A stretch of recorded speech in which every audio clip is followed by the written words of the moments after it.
Reels అన్న కొంచెం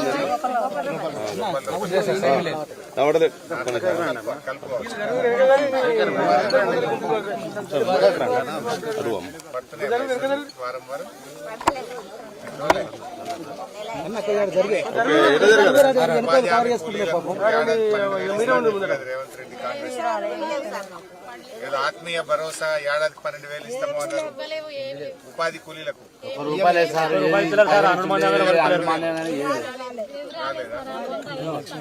మహాలక్ష్మి పైసలు నెలకు 2,500 ఇస్తాను కదా. మీకు భూమి ఉన్నదా అక్క? మీరంతా మీకేమైనా ఉందా చెల్లి? ఎక్కడ పక్క పోతుందా? నీళ్ళు లేకుండా లీడర్ 5 నిమిషాలు ఉండేది ఎందుకంటే ఊరికే ముచ్చట. నీకు 4 ఎకరాలు ఉందమ్మా. రైతు బంధు పడ్డదా చెల్లి? ఏం పేరు? వజ్రమ్మ. మరి వేసినట్టుంది కదా రైతు బంధు. నేనైతే వేసినా పడ్డదో లేదో నాకు తెలియదు అంటున్నాను.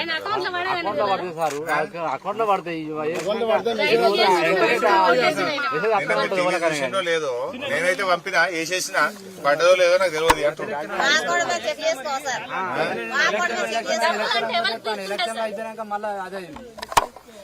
ఎలక్షన్ అప్పుడు ఎలక్షన్ తెల్లారేస్తానే ఎలక్షన్ అయిపోయినాయి. మళ్ళీ ఇది ఇప్పుడు ఏది లేదు.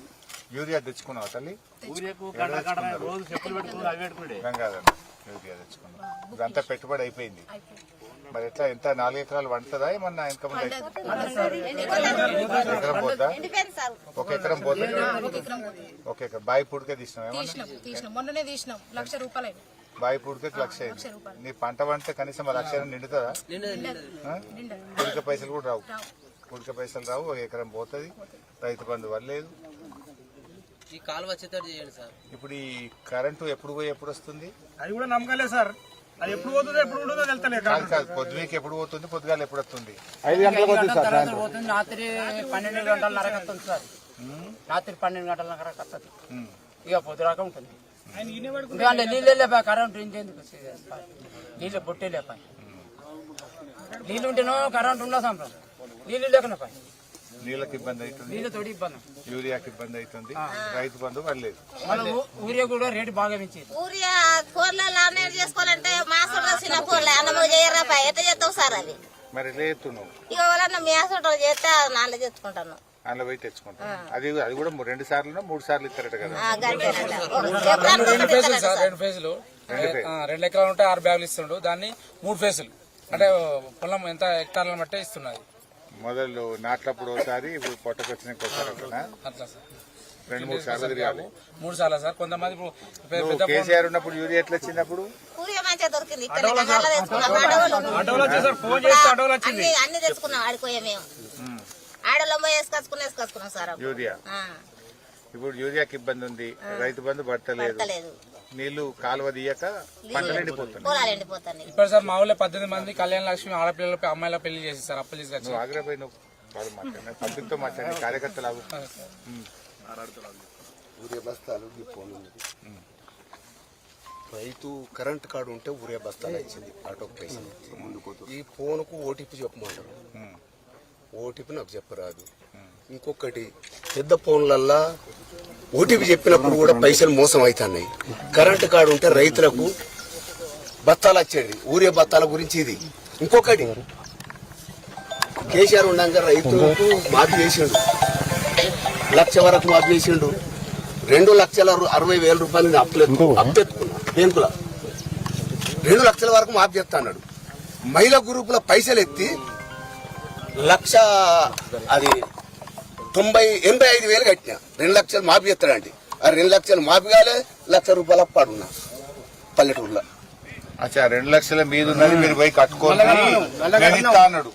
ఆయన మాట టీవీలో చూసి పోయి నువ్వు నీ భార్య పేరు మీద బ్యాంకుల మహిళా సంఘంలో అప్పు లేపినావు. నీ భార్య పేరు మీద అప్పు లేపి మీది కడితే ఇది 2 మాఫ్ అయిద్దని కట్టినావు. ఇది కాలే అప్పు కొత్తగా మిగిలింది. ఆ 85,000 భార్య మీద అప్పు మిగిలింది. మహిళా గ్రూపు నెల నెలకు కట్టుకుంటాను. నీ పేరు? రామారావు, పైడిపల్లి రామారావు. మీరు ఇంకో మాట విన్నారని చెప్పింది ఆ ఓటీపీలు చెప్తే మా డబ్బులు పోతుంది మన కేసీఆర్ గారు ఉన్నప్పుడు మన చైన్లు ఉండే ఆయన ఒక ఫోన్ చేస్తే ఎవరు ఫర్టిలైజర్ షాప్ అయినా పొలం గారికి పంపేది.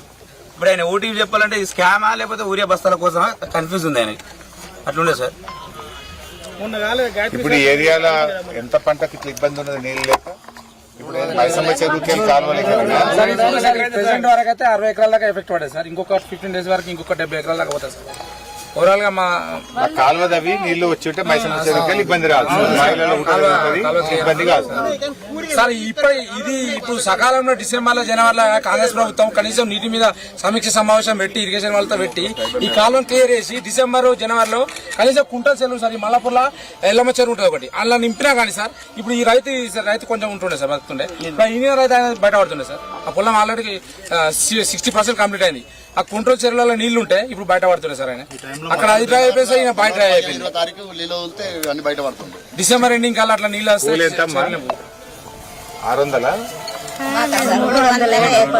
300 కూలీ లేదా ఓల కూల చేసుకుంటారా? మొదలు ఎవరు? సో ఈ ఇందిరమ్మ ఆత్మీయ భరోసా అని కూలీలకు ఇచ్చే పైసలు మీకు వాళ్ళే 12,000 ఇస్తాము కూలీలకు కూడా అని అప్పుడు చెప్పారు కదా. రైతులకు ఇస్తున్నాం, మీ కూలీ వాళ్ళకు కూడా ఇస్తాము అని అన్నారు కదా. పడులు లేదా? చెప్పారు కదా స్పీచ్ లో, మీటింగ్ లో వచ్చి ఇక వేస్తున్నాం మీకు అని చెప్పిపోయినారు. పర్లేదా? ఇటు రైతు భరోసా వాళ్ళే, ఇటు కూలీ వాళ్ళకి వాళ్ళే. రైతు భరోసా అంటే మాకేం లేదు సార్. పని చేసుకునే కూలోళ్ళకి వాళ్ళే సార్. పర్లేదా? రైతు భరోసా వాళ్ళే, కూలోళ్ళకి వాళ్ళే. మాట్లాడుతున్న ఇప్పుడు అసెంబ్లీ ఉంది, మీ గురించి మాట్లాడి ప్రయత్నం చేస్తాం.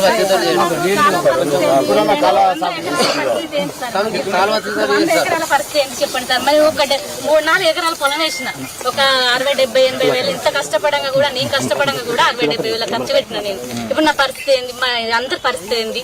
మొత్తం ఎండిపోతున్నాయి, గొలికి వెళ్ళింది. ఒక నెల రోజులు అయితే ఇక చేతికి వచ్చేటి. మా పరిస్థితి ఏంది? ఇప్పుడు లోన్ కట్టాలి, ఇవన్నీ కట్టాలి, బయట ఇబ్బందులు ఉన్నాయి అందరికి.